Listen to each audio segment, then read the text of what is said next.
नमस्कार, मी डॉक्टर आशिष धडस, डोंबिवली येथील समता हॉस्पिटल आणि सुरेखा व्हेरिकोज व्हेन्स क्लिनिक मध्ये जनरल आणि लॅप्रोस्कोपिक सर्जन.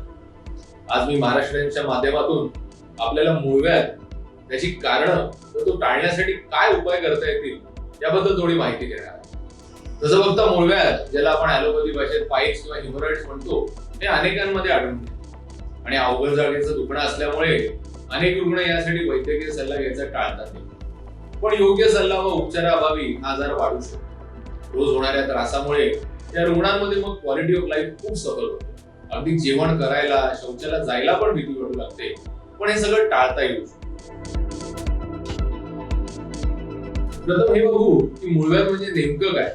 मी या पॉइंटवर स्ट्रेस करतोय कारण माझ्या 20 वर्षांच्या सर्जरी प्रॅक्टिस मध्ये मी वारंवार बघत आलोय की शौचाच्या जागेवर काही एक त्रास झाला की त्याला अनेक जण मूळव्याध समजतात. पण मूळव्याधाखेरीज फिशर, फिशुला आणि ऍब्सेस म्हणजे गळू हे देखील शौचाच्या जागेवर त्रास निर्माण करतात. हे लक्षात ठेवणं गरजेचं आहे कारण या प्रत्येकाचा उपचार हा वेगळा आहे. मूळव्याध म्हणजे गुदाशय आणि गुदद्वाराजवळ असलेला किंवा असलेले कोंब. हे कोंब गुदद्वाराच्या आत किंवा त्याच्या बाजूनेही असू शकतात. हे कोंब म्हणजे मोठ्या झालेल्या रक्तवाहिन्या असतात. मूळव्याधामुळे होणारा सर्वात कॉमन त्रास म्हणजे शौचानंतर रक्तस्राव. हे रक्त लाल भडक रंगाचं असतं. अधिकतर रुग्णांमध्ये हे पेनलेस अर्थात वेदनारहित असतं. काहींना अधूनमधून गुदद्वाराच्या जागी खाज येते. काहींमध्ये हे मूळव्याध शौचाच्या वेळी कोंब म्हणून हाताला लागतात. ऍडव्हान्स स्टेज मध्ये मात्र हे बाहेर येऊन अडकतात किंवा त्यात रक्त साकळतं व असह्य वेदना होऊ लागतात. अशा इमर्जन्सी केसेस मध्ये मात्र हॉस्पिटलमध्ये ऍडमिट होऊन तातडीने उपचार करावा लागतो. पाईल्सचे दोन प्रकार असतात. एक्सटर्नल पाईल्स हे गुदद्वारावर आढळून येतात. इंटरनल पाईल्स हे गुदद्वारा आत म्हणजे गुदाशयात असतात. एक्सटर्नल पाईल्सच्या स्टेजेस नसतात, पण रुग्णास कोणता त्रास होतो यावर इंटरनल पाईल्सच्या मात्र 4 स्टेजेस ठरतात. पहिल्या स्टेजमध्ये शौचानंतर रक्तस्राव होतो. दुसऱ्या स्टेजमध्ये हे कोंब बाहेर येतात पण आपणहून आत जातात. तिसऱ्या स्टेजमध्ये ते हाताने आत ढकलावे लागतात आणि चौथ्या स्टेजमध्ये ते बाहेरून अडकतात. मूळव्याध होण्याचं सर्वात मुख्य कारण म्हणजे कॉन्स्टिपेशन अर्थात बद्धकोष्ठता. पोट साफ न झाल्यामुळे वारंवार शौचाला जाणं, शौचावेळी जोर करणं, यामुळे इंट्रा ॲब्डोमिनल प्रेशर म्हणजे पोटातील प्रेशर वाढतं व त्यामुळे गुदद्वाराजवळील रक्तवाहिन्यांमधील दाब पण वाढतो.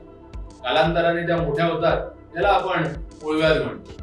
आणि बद्धकोष्ठता होण्याचं मुख्य कारण म्हणजे आहारात हाय फायबर अर्थात तंतुमय पदार्थांची कमतरता.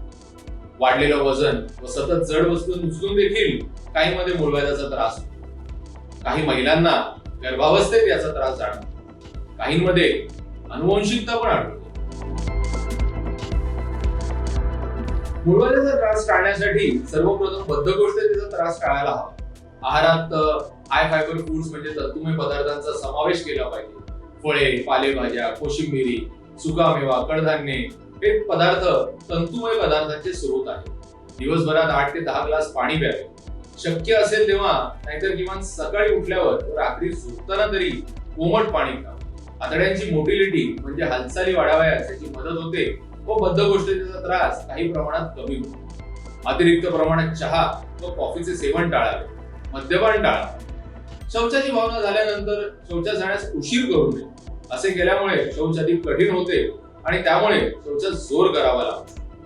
जे नॉन व्हेजिटेरियन्स आहेत म्हणजे मांसाहार करतात, त्यांनी त्याचे प्रमाण लिमिटेड ठेवावे. मांसाहारासोबत हाय फायबर फूडचा पण डाएट मध्ये समावेश करावा. ज्यांना पोटाच्या तक्रारी असतात त्यांनी तिखट, मसालेदार पदार्थ हे आवर्जून टाळावे. याखेरीज शारीरिक व्यायाम हा देखील महत्वाचा आहे. कोविड आणि लॉकडाऊनच्या काळात वर्क फ्रॉम होम मुळे अनेकांच्या सेडेंटरी लाईफस्टाईल मध्ये वाढ झाली आहे. रोज किमान 30 मिनिटं व्यायाम, फक्त चालणं असो, एरोबिक्स असो वा योगासने असो, हे आवर्जून करायला हवं.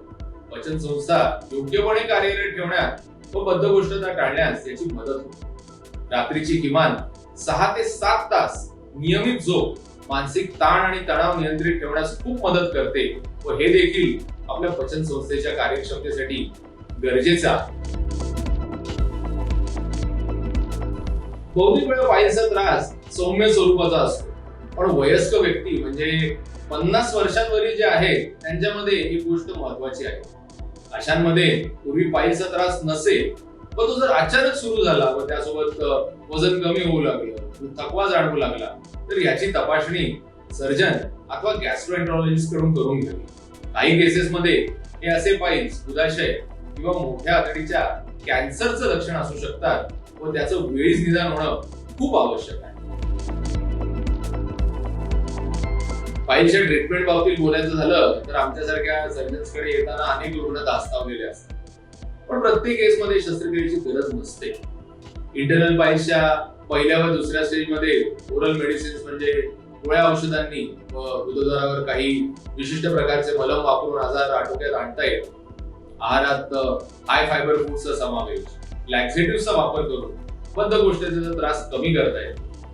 अगदीच काही केसेसमध्ये शस्त्रक्रिया करावी लागली तर लेझर किंवा स्टेपलर पद्धतीचा वापर करून ती वेदनारहित करता येते. तर अशा काही प्रॅक्टिकल गोष्टी लक्षात ठेवून मूळव्याधाचा दुर्लक्षित पण त्रासदायक आजार हा नक्कीच टाळता येऊ शकतो.